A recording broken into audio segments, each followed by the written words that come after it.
Bienvenue à tous pour cette vidéo rapide de peinture de la figurine de Valeria de Conan, le jeu de plateau par Monolith.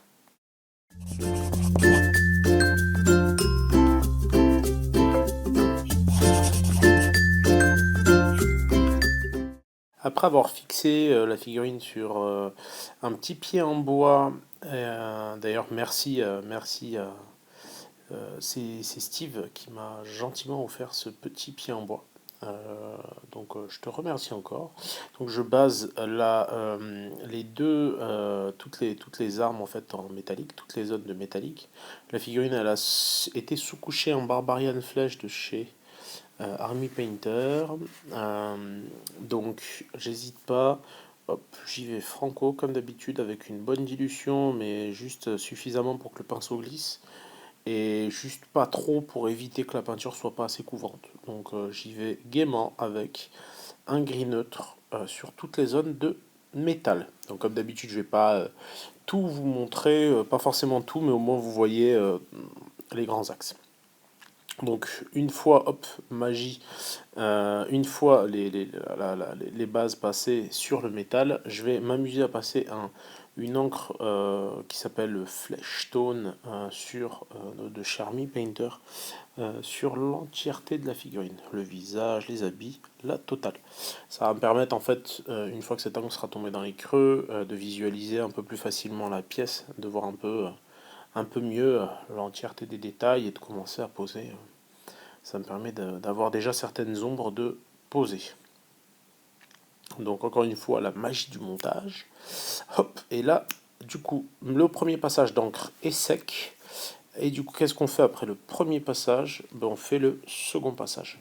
Et cette seconde encre, qui est cette fois du Strong Tone, de chez Army Painter, toujours, je vais juste faire en sorte d'éviter de la passer ailleurs que sur les habits. Donc je vais préserver en gros euh, mes zones de chair qui sont situées sur le visage, le haut de la poitrine et les mains.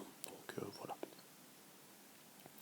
Euh, j'hésite pas, une fois que, après avoir fait un premier passage, à exagérer et à remarquer le truc avec un deuxième passage de cette encre, de sorte à ce que ce soit bien épais et que ça tombe bien dans les creux. Donc j'hésite vraiment pas à insister. J'hésite pas ensuite à attaquer à l'aéro tout de suite avec une couleur café pour venir ombrer toutes les zones que je voudrais voir apparaître très très sombres. Donc j'y vais franco sur toutes les zones que je vais vouloir vraiment voir apparaître assez sombres. Donc il faut quand même ne pas trop en mettre parce que sinon on a un truc tout noir. Mais les passages successifs quand même aident énormément à y voir clair, donc ça a son importance.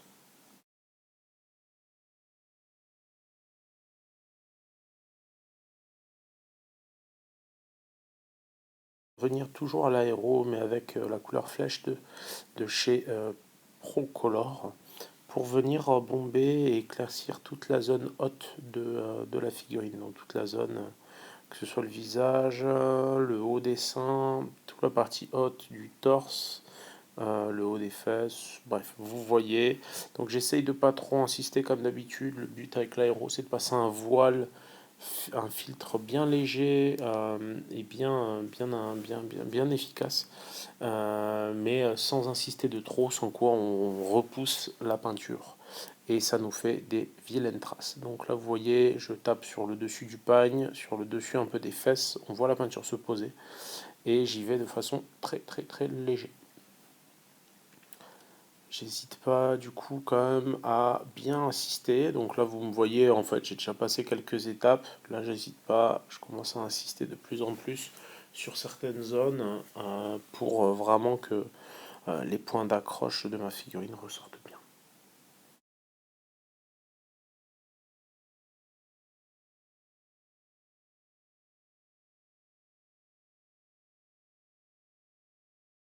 Je reviens ensuite avec un petit peu de blanc, d'une part pour éclaircir toutes les zones de métal, mais aussi pour faire aussi quelques petites points de lumière au niveau de mes zones de tissu, pour que tout ça ressorte encore mieux. Donc après, il faut bien doser, il faut essayer de viser juste. tout en orientant sa pièce de la façon la plus maligne qui soit, quoi, pour éviter de toucher des zones qu'on n'aimerait pas toucher. Donc c'est toujours ça l'aéro, c'est jouer entre le positionnement de sa figurine, le positionnement de son aéro, et pour avoir le résultat le plus efficace en un minimum de gestes.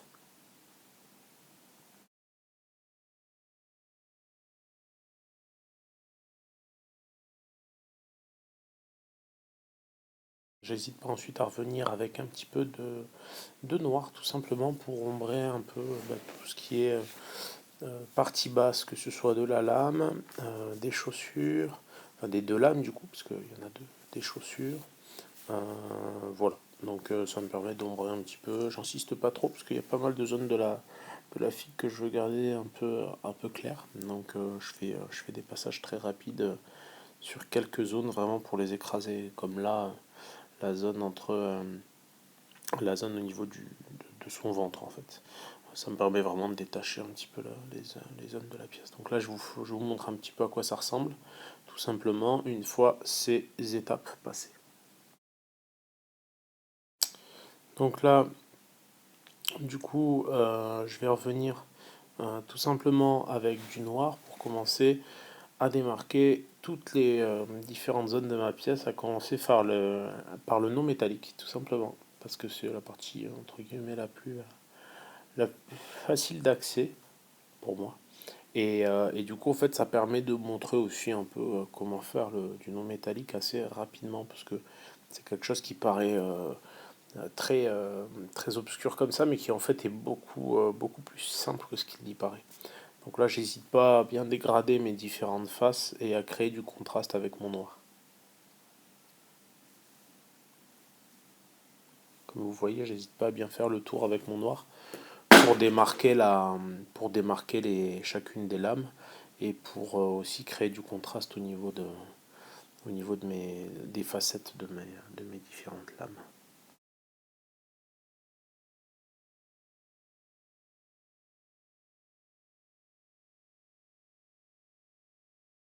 Mon noir, vraiment, j'hésite pas à vraiment faire le pourtour de pas mal de zones pour les rendre plus lisibles. Ici, vous voyez l'épaulette, mais je vais aussi m'occuper de faire plein de pourtours de zones de tissu par rapport à la zone de peau, par exemple. Donc voilà, faut pas hésiter. C'est une partie qui peut paraître laborieuse, mais c'est ce qui va faire que ma pièce va être beaucoup plus lisible à la fin. Donc j'hésite pas à y aller bien franco.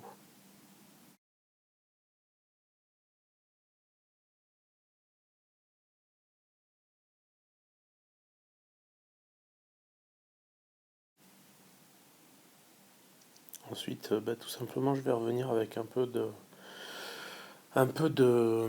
d'ivoire pour commencer tout simplement à rendre encore plus lisibles les zones de non métalliques. Donc toujours pareil, je vais vraiment rehausser les arêtes d'ivoire et essayer de donner un petit coup de boost à mes lumières. Donc je rehausse la garde, certaines parties de la lame, la garde, un peu de zone de tissu. Même si certaines zones changeront carrément de teinte entre temps, ça me permet quand même d'y voir plus clair. Donc il ne faut pas hésiter à vraiment booster les contrastes, avoir des choses de plus en plus lisibles pour que ça pète tout simplement.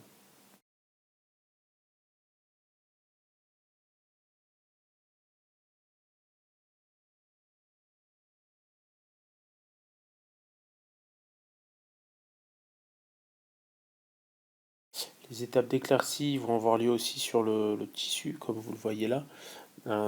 Et du coup, je ne vais pas hésiter à tapoter mon pinceau pour vraiment poser mes zones de lumière. J'utilise un Desert Yellow.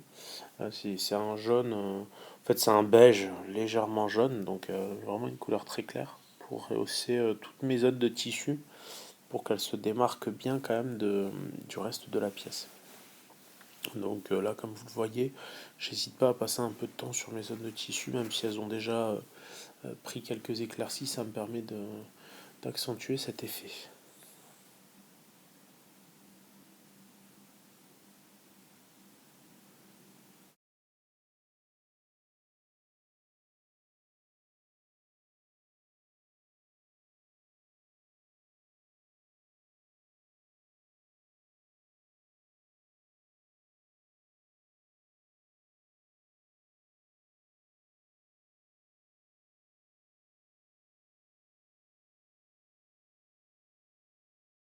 Ensuite, j'en profite pour passer la garde, le fourreau de mon arme et passer quelques jus dans les cheveux et teinter les bottes pour avoir vraiment quelque chose de lisible, de simple, d'efficace et mettre un petit peu de couleur chaude sur ma pièce pour encore une fois améliorer la lisibilité, puisque là j'étais parti sur quelque chose de tellement simple que j'en perdais un peu en lisibilité. Donc voilà, je reviens un peu là-dessus pour que ça ressorte mieux.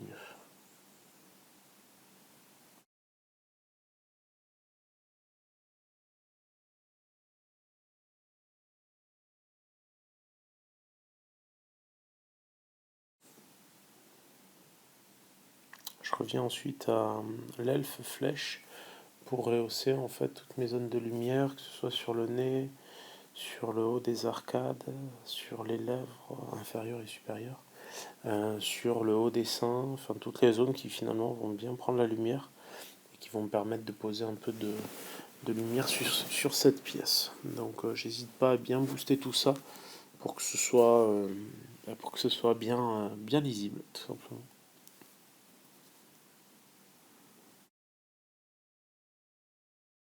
Pour rappel à tous, n'hésitez pas à vous inscrire au Happy Factory Day qui aura lieu les 18 et 19 février, durant lequel je ferai des présentations, je ferai des conférences, des présentations de sessions de peinture. Je ne serai pas le seul, il y aura d'autres peintres professionnels et du coup, bah, en fait, c'est l'occasion un peu de tous se rencontrer. Un petit concours de peinture aura lieu où l'objectif, ça va surtout être de sortir les peintures, peindre une figurine. Bon, là, en l'occurrence, ce sera un concours de peinture sur le thème des figurines Eden. Mais ça vous permettra aussi de montrer ce que vous faites, de glaner des informations et des petits tips pour améliorer sa façon de faire. C'est plus une rencontre qu'un vrai concours, donc n'hésitez surtout pas à vous renseigner, à aller sur le site Eden the Game pour prendre un peu plus d'informations à ce sujet. N'hésite pas à réinsister avec une petite pointe d'ivoire un peu partout sur mes zones de lumière pour vraiment faire ressortir ces zones-là, parce que ça va être finalement les zones qui vont le plus avoir d'intérêt à nos yeux. Donc ça vraiment, on va pas hésiter, on va vraiment mettre le paquet au niveau de cette luminosité-là.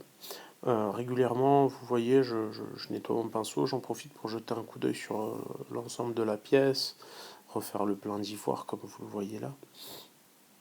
Je vais en profiter d'ailleurs pour commencer tranquillement à teinter certaines zones comme vous le voyez là. En fait, je prends un gris neutre, je prends ma couleur d'origine, mon espèce de jaune désert que je coupe avec mon gris neutre pour venir en fait créer un peu d'ombre supplémentaire sur certaines zones de ma pièce pour rendre finalement l'ensemble, essayer de pousser un peu plus encore la lisibilité sur l'ensemble de la pièce.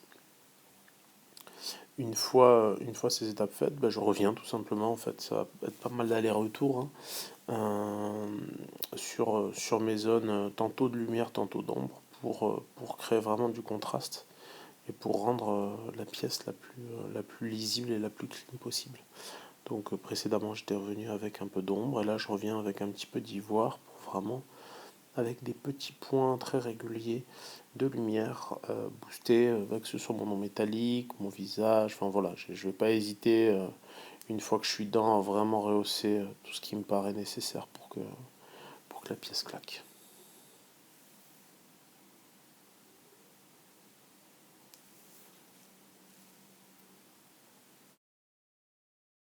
De rien, ces petits réaux de blanc, comme vous allez pouvoir le voir là, vont vraiment permettre de dissocier par exemple là le tissu, la zone de tissu avec le petit nœud central et la zone de peau.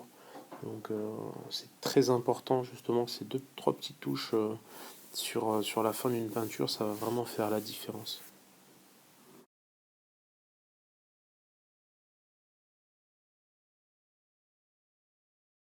On continue donc dans la foulée, je continue à rehausser vraiment toutes mes zones avec mon ivoire pour bien tout démarquer et rendre le tout bien lisible. Je rappelle encore une fois que ces vidéos ont pour but d'apprendre des techniques entre guillemets rapides, c'est-à-dire qu'en gros, bon, ça prend toujours un petit temps pour ce qui est de l'apprentissage, mais une fois qu'on a une certaine maîtrise, ça permet de se dire, voilà, sur la vidéo, les points importants, c'est que finalement, on va s'attarder moins sur le bas de la figurine, un peu plus sur la partie haute, parce que c'est une façon comme une autre d'attirer le regard et du coup de finalement tricher dans l'énergie qu'on va mettre. C'est-à-dire que je vais mettre beaucoup plus d'énergie sur la partie haute de ma figurine, et cette énergie-là, je vais la conserver de toute l'énergie que je ne mets pas dans la partie basse, parce que finalement, c'est là où se porte notre attention.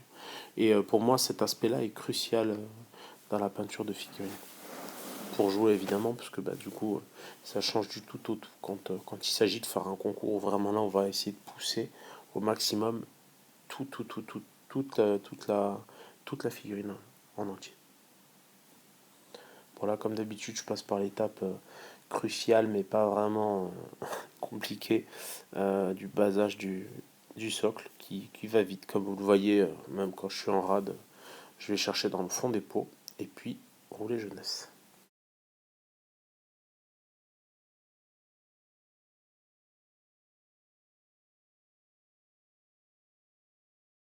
Enfin, je fais tout simplement avec un peu de bleu marine foncé, ma couleur de base de tissu, qui est un espèce de jaune désert. Je vais venir un petit peu tranquillement ombrer quelques zones pour réussir à les décrocher un peu du reste et à faire en sorte que ma figurine ressorte encore un peu mieux.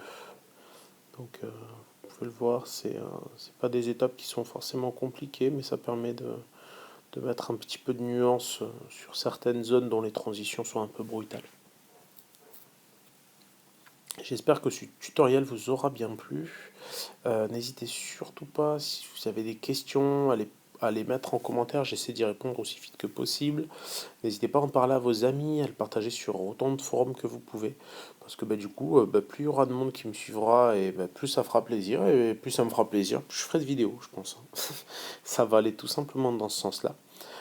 J'essaierai d'avoir un matériel un peu de meilleure qualité, donc je vais voir un peu comment ça va évoluer. Et puis voilà, donc merci de me suivre, n'hésitez pas à souscrire à la chaîne. Et puis voilà, j'espère que Valérie en l'état vous plaît. Elle va pouvoir être jouée en tout cas, et c'était bien le but premier de cette vidéo. À bientôt!